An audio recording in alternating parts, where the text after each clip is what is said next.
This video podcast will feature dialogue about and with professional, college, high school players, coaches, management, executives, officials, fans, the role of sports in society, how sports affects the economy, the social benefits of sports in all communities, how to keep sports as safe as possible, how to ensure sports retirees are not forgotten, and how do we ensure that sports continue to play a positive role in the lives of all people worldwide. It is our goal to have guests join us and participate in the sports dialogue during our episodes. Hello, everyone. Welcome to another episode of Sports Dialogue. Today is Thursday, March 12th. It's the second round of the Big East men's basketball tournament. Yesterday was the first round, Wednesday, the 11th of March, and my three picks lost. Not to be overly concerned, that was the first round.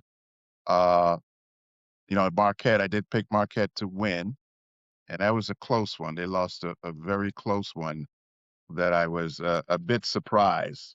There's no question about that the Marquette lost, because Marquette had been playing really well recently, but Xavier shot the ball really well, and they deserved to win. But it was a close one. I think it was a 2-point game.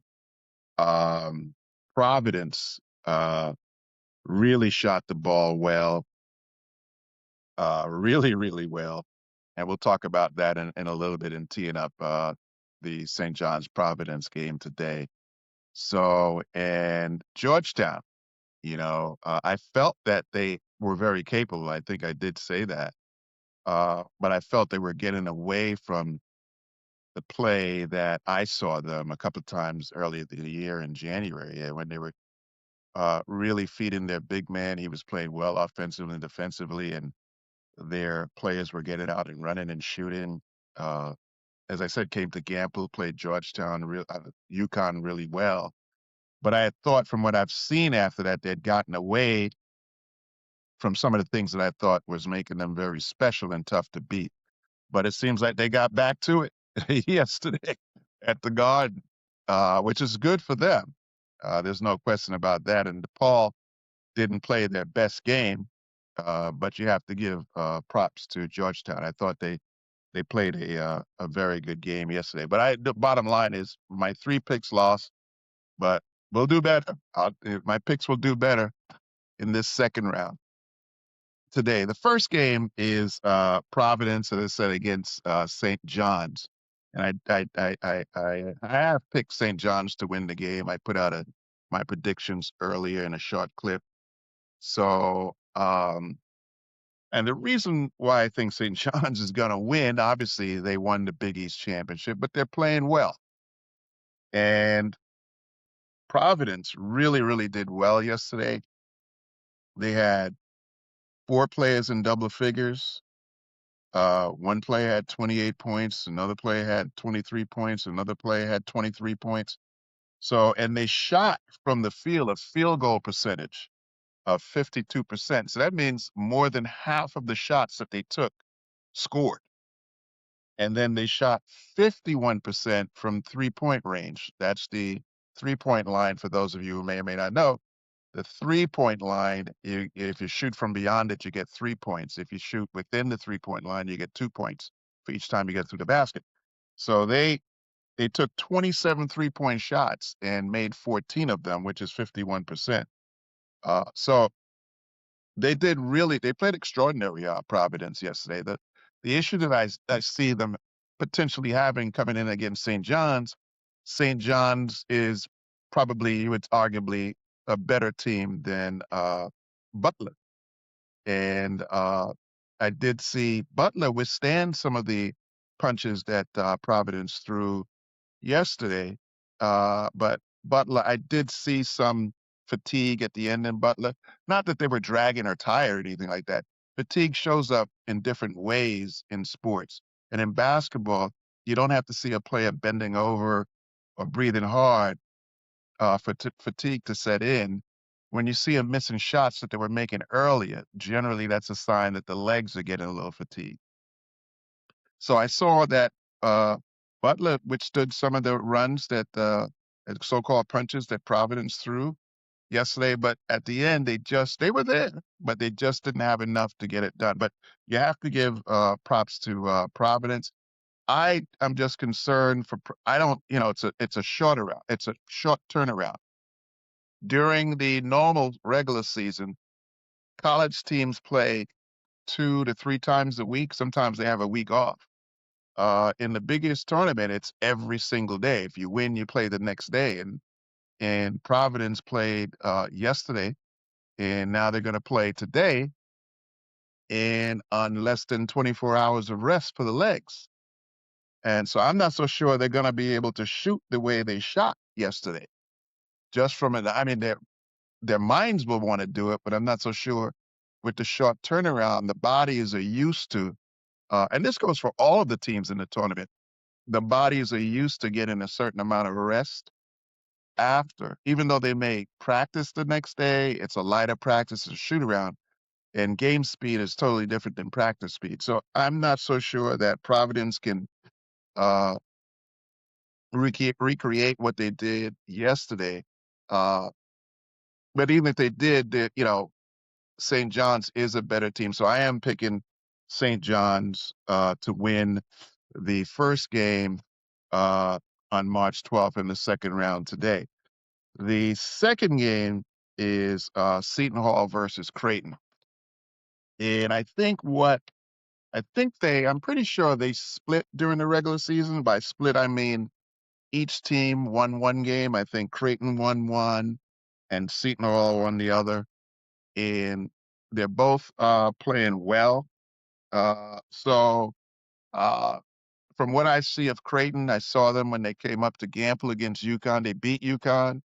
UConn didn't have their best offensive game, that particular day, and Creighton played well. Creighton's the type of team where they spread you out, they spread the floor out, and they have good shooters. And they're a tempo team. They're up and down the court. They don't walk it up typically. They're up and down the court, spreading the court, and they have a few good 3-point shooters. Uh, they have a couple of big bodies in the middle, not the highest flyers in the world, but they can create space and score. Now, Seton Hall is one team that I have not seen as much of this year. And, I've heard a lot about Seton Hall. Wanted to see them. I missed when UConn played them. I didn't see the St. John's game against Seton Hall recently, and I haven't been able to see a replay to give my opinion. But I know that, I've heard Coach Hurley talk well about them after Seton Hall came up to Connecticut to play recently and played Connecticut well, but Seton Hall lost. But I haven't physically seen them. And I can't pick a team that I have not seen. You can do all the analysis of the analytics of what's on paper, but that's only part of it. I like to see a team and understand what a team is doing, what the personnel is, and I just haven't. I know that way back in November they played Wagner and beat Wagner by 7 or 8 points, but that was a long time ago. And I'm sure they got a lot better since then. And from looking at their wins and losses in the Big East, I mean, they have gotten a lot better. They played some teams really tough, but it's very hard for me. I know what Creighton can do. I've seen them beat UConn. I've seen Creighton lose also, but I see the style of play that they play. And Seton Hall has to play a very good game to win today. Uh, and again, I'm picking Creighton because of their style of play, spread the floor, and they get shots up in a hurry, and they do have some big bodies. So those are the reasons why I'm picking Creighton to win. Now, moving on to the third game, which is tonight, UConn versus Xavier. I believe, if I'm not mistaken, uh, both teams, obviously they played twice and UConn won both games. In taking a peek at Xavier yesterday, they shot the ball well. I mean, Xavier played well yesterday. They really shot the ball well. They were in a tough matchup versus Marquette. And as I said, Marquette beat UConn and UConn beat Xavier twice. Marquette had been playing better. Coach Shaka Smart had him playing well, and Xavier was able to come in and it was close, but they won. So you can't sleep on any team in the Big East. There's no question about that. But I do believe UConn will win the ball game. UConn has, I've seen UConn quite a bit, and they can beat you in many ways. Just about everyone who plays, and I'm sure there's some guys on the bench that don't play that could hurt you. They're that deep. But everyone that comes in for UConn, they're very athletic, up and down the floor, and they have shooters, mid-range shooters and three-point shooters. And the mid-range shooters can also shoot the three-pointers. And they're very disciplined in offense, and they have Reed in the middle, which is a load. He's not a 7-footer, but he knows how to use his height and his size, and he knows how to score real well. I'm not going to name all of the players, which I could, but they all need to contribute. One of the issues that I see, obviously, you have to limit your turnovers, and they have to be solid on defense. UConn does. Uh, as far as offensively, when they get going, they get going. I saw them beat St. John's by 30 points in Hartford, and they got going that night offensively. They just they're capable of blowing any team out on any given night. UConn. The issue that I see, and I always like to call it issue of area of opportunity. Um, Sometimes they go through scoring lulls where, although they have a tremendous amount of scoring power, sometimes, and this is not the only year, sometimes they go through stretches that they just don't score. And that gets them in a little bit of trouble. And when and if that hits this week, which it might, they have to limit their turnovers and dig in on defense until they come out of that lull. And they have many players that can get them out of that lull. There's no question about it. Just about it. Every player on the court at all times is capable of scoring. So UConn has a very, very good team. Just like to see them avoid some of the scoring lulls, limit the turnovers, which is key, and play defense.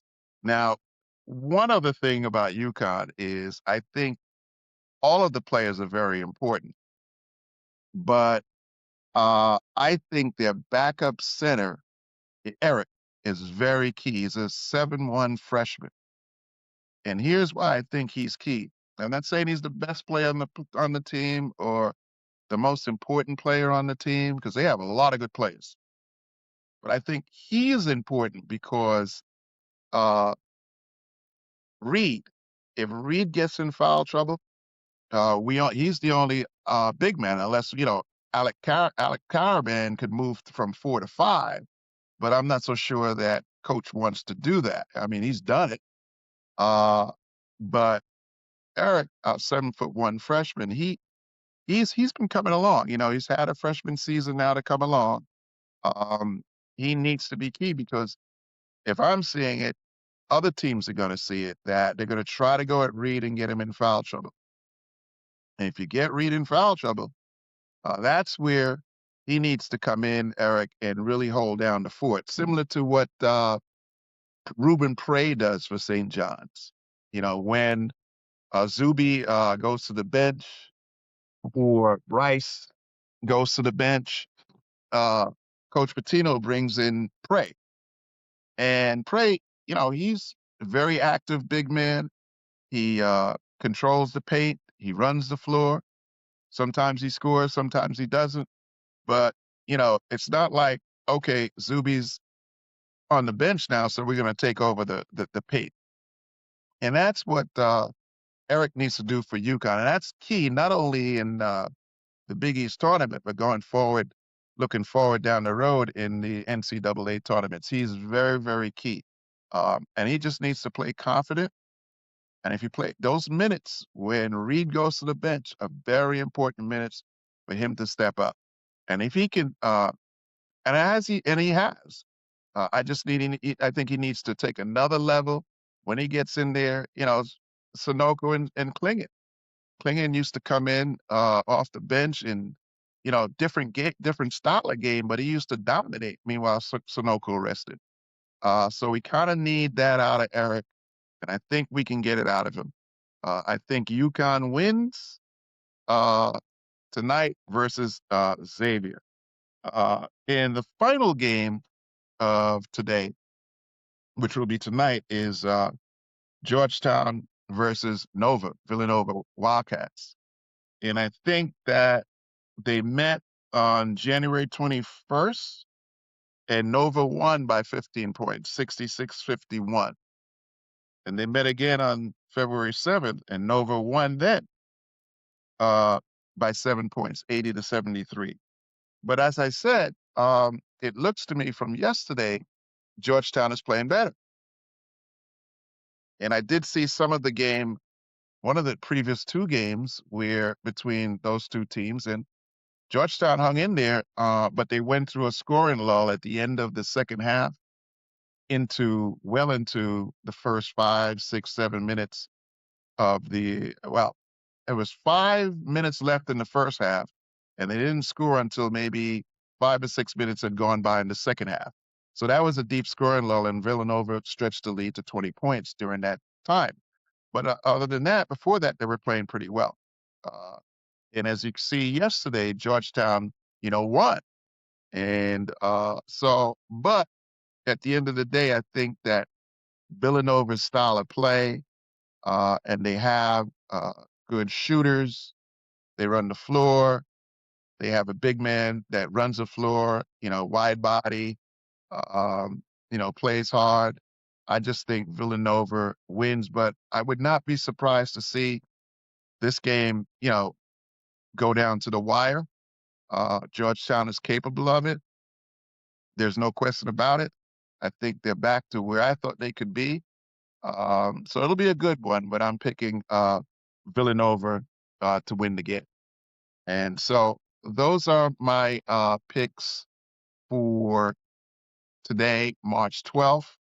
And hopefully they'll all win. Hopefully the viewers will tune in and watch the game. It's a lot of fun. And tomorrow I'll do it again, God's willing. Intend to be back with another episode to preview the semifinals games on Friday. So there are 4 games today, so that means there's going to be 4 winners. And then tomorrow, sometime before the games start, I think the games start, the first game tomorrow, semifinal is 5:30. So I'll have the next episode out before then, and I'll be able to watch the games today and tell you who I think will win the semifinals games tomorrow, Friday the 13th, and then back again, God's willing, on Saturday to tell you who I think will win the final game. So I hope that we're having fun. I do this to have fun, and but I'm passionate about it. I think I'm knowledgeable. I have pretty good knowledge of the game, not only this game, but football, baseball, so I just wanted to kind of share this with you. These are my thoughts, and let's see tomorrow what my record will be. Thank you, and God bless you. Enjoy the rest of the day, and we'll see you tomorrow on the next podcast.